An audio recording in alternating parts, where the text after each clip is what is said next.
Good morning. Today we video the ignition system, how it works. Tomorrow is today. First is the battery. Battery is Battery is conductor going to the chemical energy. ignition system. Ay, ignition system.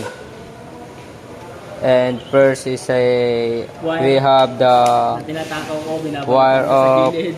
Yung bisan doors. starter. Yan. Starter to start the engine. That all. Thank And you. next is a Wire again. ignition system going to ignition coil.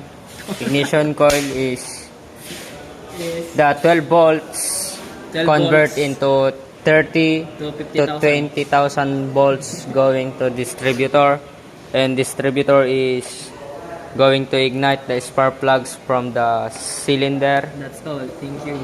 and once Twice.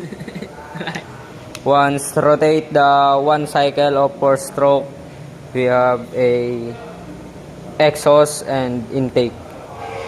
That's all. Goodbye. Ignition system. Thank you.